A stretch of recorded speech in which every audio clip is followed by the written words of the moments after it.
Famous people? Yeah, I had a few in the funeral business. Stay tuned to find out. Are you ready for true tales from a real undertaker? Everything from strange situations to crazy paranormal experiences. For over 20 years, Mark Tofson was a funeral director and embalmer working everywhere from California to Japan. Get set to hear about his hauntingly crazy adventures.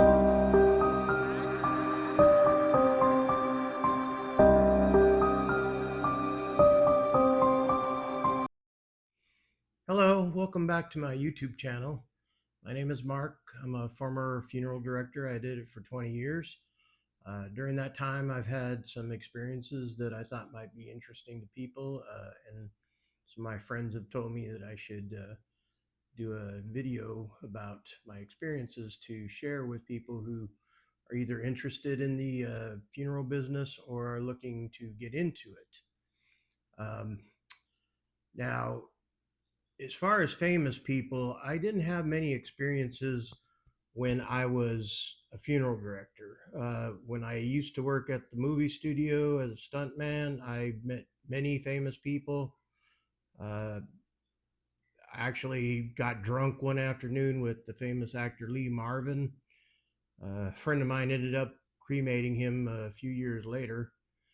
But as far as during the funeral phase of my life, other than being part of the movie Tombstone, I didn't have too many, but here are a few. The first one was when I was working for the coroner in Orange County in California. I was going to try to keep this in chronological events, but I'm going to have to kind of go off a little bit. But first one was in Orange County. We got a call to a group of apartment buildings that were owned by this lady. Well, the lady passed away in her apartment, and we had to go get her.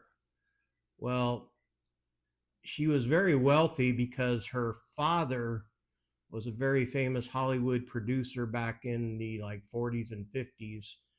And one of the movies he produced was a very famous movie that had Clark Gable in it. Uh, I'm not going to mention the name. I'm sure you can figure it out.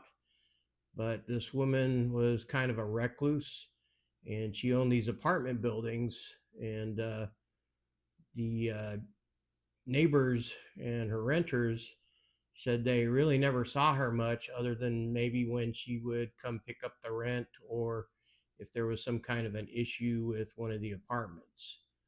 Um, so we got called out there, and she was in the back bedroom. Well, the whole house was full of stuff. I mean, she was a hoarder, and there was piles of clothes and everything you can imagine up to the ceilings, and there was like a trail through the house. Uh, there were movie memorabilia and obviously very expensive collector item things that were there. Uh, there was stuff that I knew was used in these movies that probably was worth a fortune, just piled up in these piles. And it was really sad to see that a lady like this lived like this, because it was just, uh, basically the whole house was just full of junk and garbage. Um, we had to wheel our gurneys through this trail to get her out of the bedroom, and it was very difficult to get her out. Another incident was when I was picking up a body at one of the funeral homes up in Hollywood. Um, of course, those guys that worked at those places, they dealt with a lot of famous people.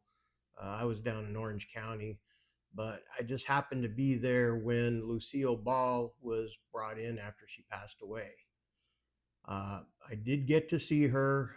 That is something that I would never do again.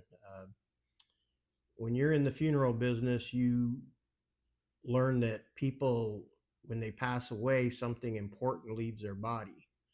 And that person does not look the same no matter how good of an embalming job you do. but they do not look the same ever again. And they had just brought her in, so she hadn't been embalmed yet, and it's just, seeing her on TV all those years and how funny she was, it just really kind of depressed me, and I would never do that again if I had the chance. Of course, I wasn't trying to. I was over there, like I said, I was on business trying to get somebody, and they just happened to bring her in at the time. But yeah, it was not a good thing for me because everybody loved her. I loved her.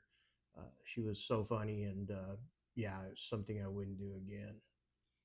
Uh, Now, jumping forward into my career a little ways, uh, I was working in Washington D.C. area and had just gotten promoted as the head embalmer for a group of funeral homes in that area. I had a really nice job with a nice manager and got a really big jump in salary. And of course, my ex wife, she didn't want to stay there. She wanted to move back to Tucson, Arizona. Um, I told her when we moved there that I would move back if that was what she wanted. And I kept to my word, which was a big mistake. I took a job at a funeral home that was not the best. Uh, Years later, a couple years later, I left there with bad feelings and just it was not a good thing. But the first week that I got there was the week that Linda McCartney died. Uh, you probably know Linda as the wife of Paul McCartney of the Beatles, and she was also a member of Wings. Uh, she grew up there. I guess her family lived there for years, and they actually owned a little ranch out in the foothills in the Rincon Mountains, which are east of Tucson. And one of my schoolmates in high school was one of their neighbors, so he knew them quite well. Uh, so yeah, the week that we got there, my first week of work, I worked at this mortuary downtown, and there was another mortuary just maybe 2 blocks away that you could actually see the building from our building, and they had actually taken her there. Well, the news people didn't know where she was. So I had no clue about what was going on. It was maybe my first or second day working. And I walked out of the building to go buy some lunch. And all of a sudden, I get descended on by all these news channels and cameras and microphones asking me, "Oh, do you have her in there? Where is she? We need to know some answers to these questions." Well, even if she was there, and I knew where she was in the other mortuary, but we take an oath to keep things private for families, and I just told them I don't know, I don't know where she is, and I was looking at the building where she was. I could see it from where I was standing, and they bothered us for probably about a week till they figured out she wasn't at our place. Somebody leaked it out that she was there for some reason, but no, she wasn't there. Uh, so yeah, I didn't have too many famous people. I did do a Congress woman from, I think she was from New York State when I worked in the DC area. But other than that, I didn't have too many famous people. Uh, I appreciate you stopping in and checking in again. Uh, Please like, share, and subscribe. I'd like to get some more subscribers. Uh, and if you come back again for the next one, I will get you another story for then. Thanks for watching. Bye.